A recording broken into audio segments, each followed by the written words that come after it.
Well, hello my loves. It is so nice to see you back so soon. I'm filming 2 videos in one day. I just filmed my new bujo setup and now I am doing the intro for my July plan with me. I just changed my shirt. My pants are the same. Can you tell? Or am I pretty sneaky? Or did I do a pretty good job with being sneaky? Although I already told you the truth, so that kind of defeats the purpose of me being sneaky, but let's just go with it. Anyways, I'm pretty dang excited about my July bujo setup. I have no idea where the ideas came from, but they came, and for that I am grateful. I feel like every time I start a brand new bullet journal, it somehow clears my idea palette. It's as if I'm just fresh and new and I'm not blocked or attached to any specific ideas or expectations, and honestly I am just trying to take advantage of this newfound energy, and I think I am done talking now, so let's get started. Alright everybody, let's get started on our July bullet journal setup for 2022. I am so excited about this bullet journal theme. I think this might be my favorite one so far because it just made me like more enthusiastic about bullet journaling. I was honestly enjoying the whole process of it and I just love it. So I am outlining everything in the Sakura fine liners in sepia tone. I am using a 003 for all of the doodles, so it's super thin outlining. I used a 01 for the monthly numerical calendar and then a 05 for the calligraphy header for July. So I have come up with a brand new strategy on picking our bullet journal theme for every month, and this might not be very enlightening and some of you may have already been using this strategy, but I would like to share it with all of you anyways because it is new for me, or at least I've begun to realize this strategy. God damn it, why can't I say that word, and why did I say it 3 times in one sentence? Okay, so you know how like sometimes when you're like trying to create your new bullet journal setup and you just have like all these themes running inside of your mind and you can't seem to pick one? Okay, well, I have an idea for you. Why not just combine them all together? Like for example, I really wanted to create a theme that had to do with cute little bunnies and clouds, but I also wanted to do a theme with like branches and flowers on the branches, and so then I was like, okay, I can just combine all of them together, and look at what this theme turned out to be. It's absolutely stunning and I love it so freaking much. I also think I was like feeding into this expectation that every single doodle on every single page had to be different from the page before. So like for example, using this theme, right? I thought that every branch had to be a different kind of branch and every flower had to be a different kind of flower and they all had to be colored differently, and every single bunny had to be a different kind of bunny, and every like solid shape filled with color like the circle had to be a different color and a different shape. Like everything just had to be completely different and brand new on every single page. Even the washi, I was like, oh, I have to pick a different washi for every page as well. Like that is absolutely ridiculous, and I don't know where my mind thought that this is the best way to bullet journal because it obviously doesn't make any sense in terms of productivity. So I decided I was just going to keep it very simple. I'm going to keep everything the same colors pretty much, and just shift everything around in new ways. Obviously some things are different, but they're not like taxing things, right? Like, okay, it's not very hard to make a circle into a rectangle or even just change the position of the bunny a little bit, but everything else can just stay the same. I mean, that is the whole point of picking a theme, right? It's supposed to make things less overwhelming, not more overwhelming. So maybe for you, this is something you had already realized and were already implementing in your bullet journal, and I think this was something that I had already realized in the past too, but for some reason I forgot about it for the last year and made everything more complicated. I think there's just something so beautiful about simplicity and sameness and cohesiveness that I think this is why I just love this theme so much, because I just really suddenly released all these expectations around it and really just tried to make things as easy as possible. We can only do what is in our capacity right now.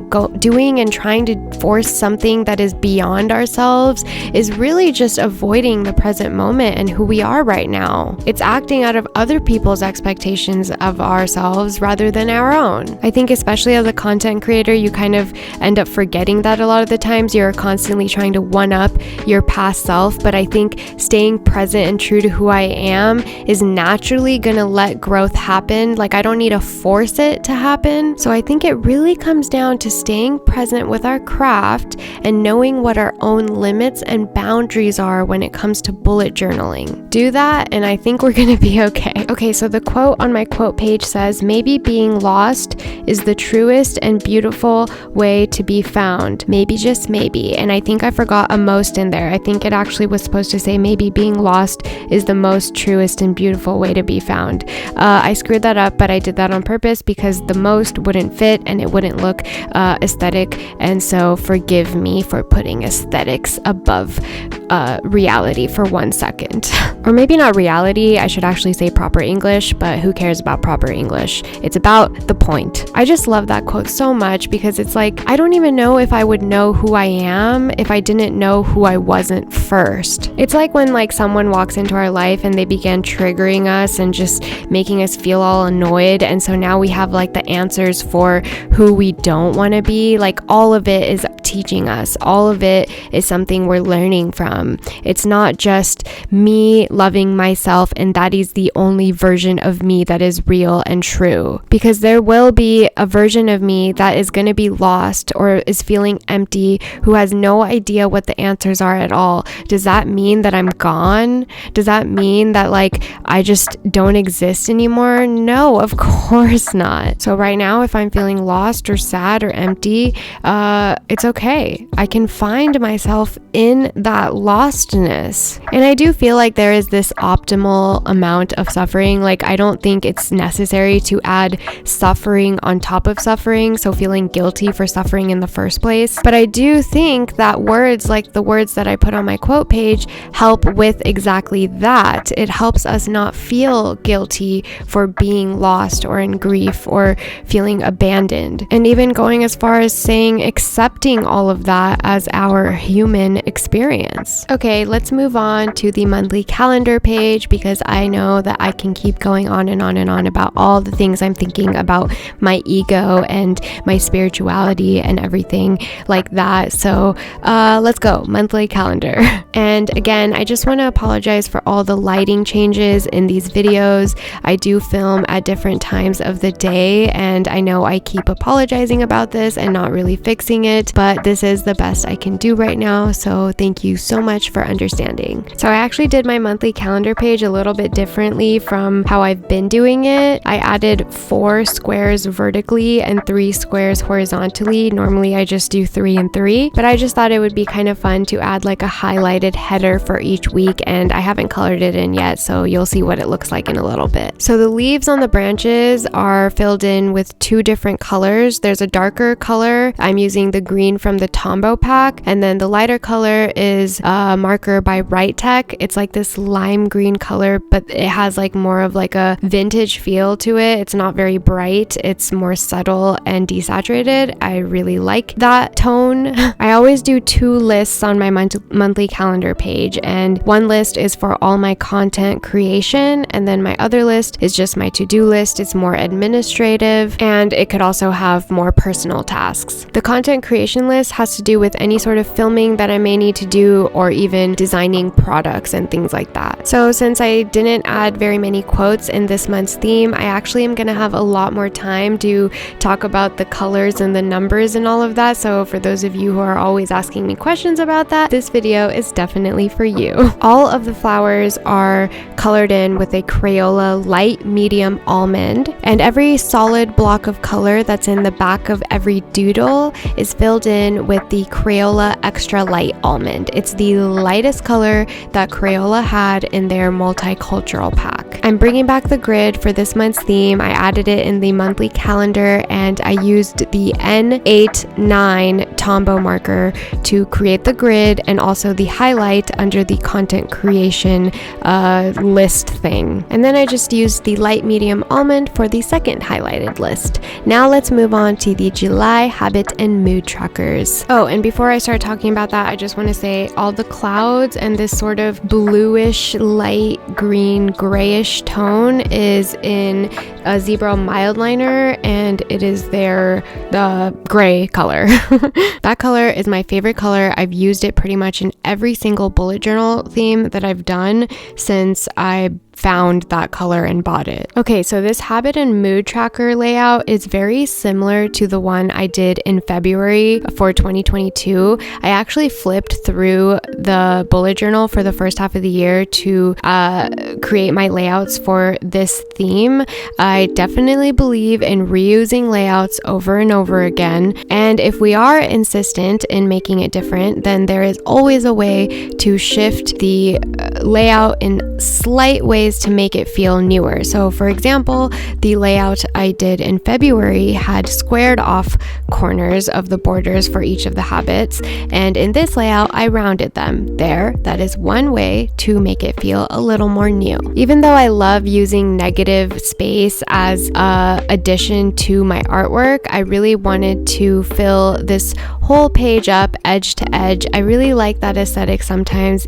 I think that it can feel full and simple at the same time. Even though I did use up the whole page and filled all of it up pretty much, I do think that there is a sort of simplicity to it, and I think that comes from the cohesiveness of the colors. I tried to minimize the use of different colors as much as possible. I used the same ones over and over. The inspiration for the bunnies came from just looking at different pictures of bunnies on Google and Pinterest. I even went as far as looking at illustrated bunnies and finding the styles that I liked the most and kind of combining them together to find my own style. I didn't want the bunnies to look too realistic. I kind of wanted them to look playful, so I added eyelashes to all of the eyes, and sometimes I made them closed.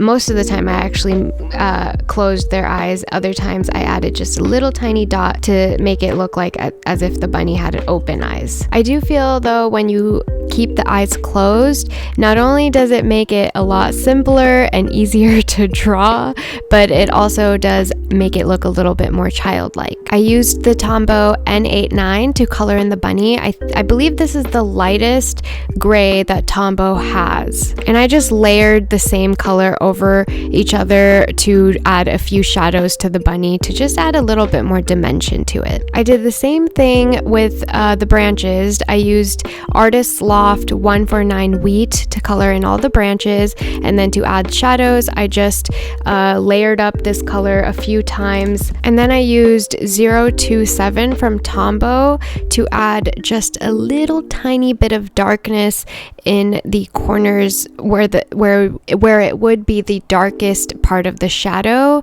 and also for the center of the flowers. I also implemented using the white jelly roll in size 10 to add a little bit of a highlight in the darker colored leaves in the Tombow. I believe the number for the darker colored leaves I used was N57. I did add a little note section on the top left side of this page just for whatever I want to reflect on in terms of my habits and my moods, or maybe I would want to change the categories next month. I just want to keep a little section for that reflection, because I notice sometimes I end up writing it in pencil anyways, so, and then I have to erase it later, but I want to kind of document that thought process. So yeah, I added that up in there. And then one thing, a new addition that I added was these lines in my mood tracker. I've never implemented a grid over there before, and so this is another way to kind of keep the same layout but still make it a little fresh and new. The last thing I added was a little drop shadow underneath each habit box, and I am using Faber-Castell. I don't know if that's the correct way to say this brand, but the color name is Warm Gray 272. Now let's get into the weeklies for July. So I believe in my last plan with me that I uploaded, I discussed how I realized that it might just be better to create all my weeklies at once so that I wouldn't have to spend time time and energy figuring out a new weekly every single weekend. I actually didn't have time to create all of my weeklies this time, but I will be doing the last 3 weeklies all at once soon, so I will be uploading those to my Patreon sometime in the next week or so. So if you are in my Patreon or you want to join my Patreon to get a chance to view those right away, then I suggest doing that. It might be a while before I upload them to my Instagram, but I do think I will create a reel of them for Instagram. So for the weeklies, I did want to take up as much space as I could since I am using a smaller A5 journal by Notebook Therapy, so it's not exactly the full A5 size. I like the smaller size because I tend to write pretty small and my doodles are also pretty small. I found that for me, whenever I write smaller, the page ends up looking a lot neater. Anytime I make my lettering or my task list any bigger, it starts to get just really messy. It does make things a little harder to see, but I'm willing to make that sacrifice for aesthetics. I see the whole function versus aesthetics thing as kind of like a give or take compromise issue. The list on the top is my content creation list. I did find that making only one of these for all 4 weeklies was not enough space, so I am probably going to add a few more. And then the bottom list is going to be my to-do list, which is similar to the administrative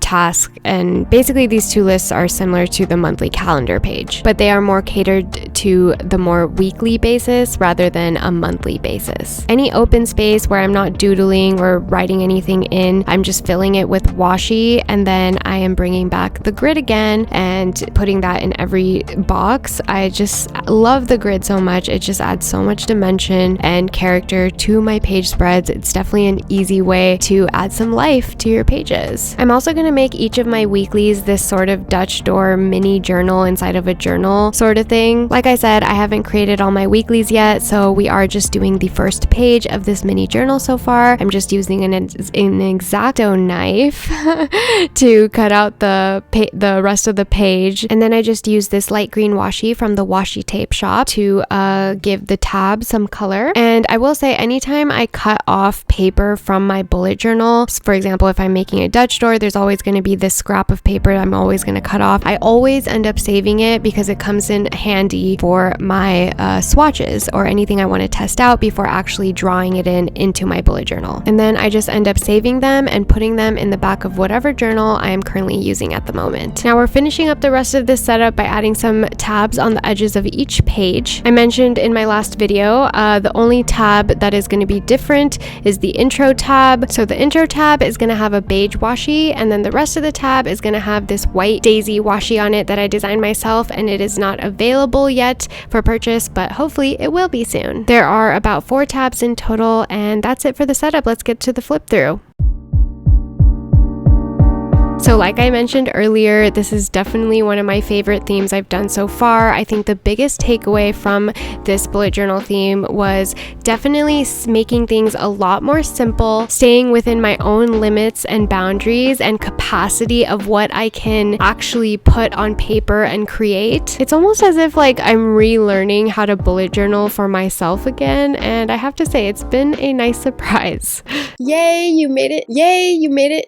Wow, I have said yay way too many times at this point. You made it to the end. Yay! I'd love to know what you thought about this theme. If you decide to recreate it or inspire off of it, remember to tag me because I want to see everything you make. If you use my stickers, I'd also love to see the beautiful homes you give them. Honestly, the best part of sending out Happy Mail is seeing the things you make and create and layer, and it's just such a joy for me, so just keep sending them to me, please. And now I'm off to go edit the videos, upload them, and then go make myself some iced coffee because that is my reward for getting these out. So if no one told you they loved you today, I love you so very much.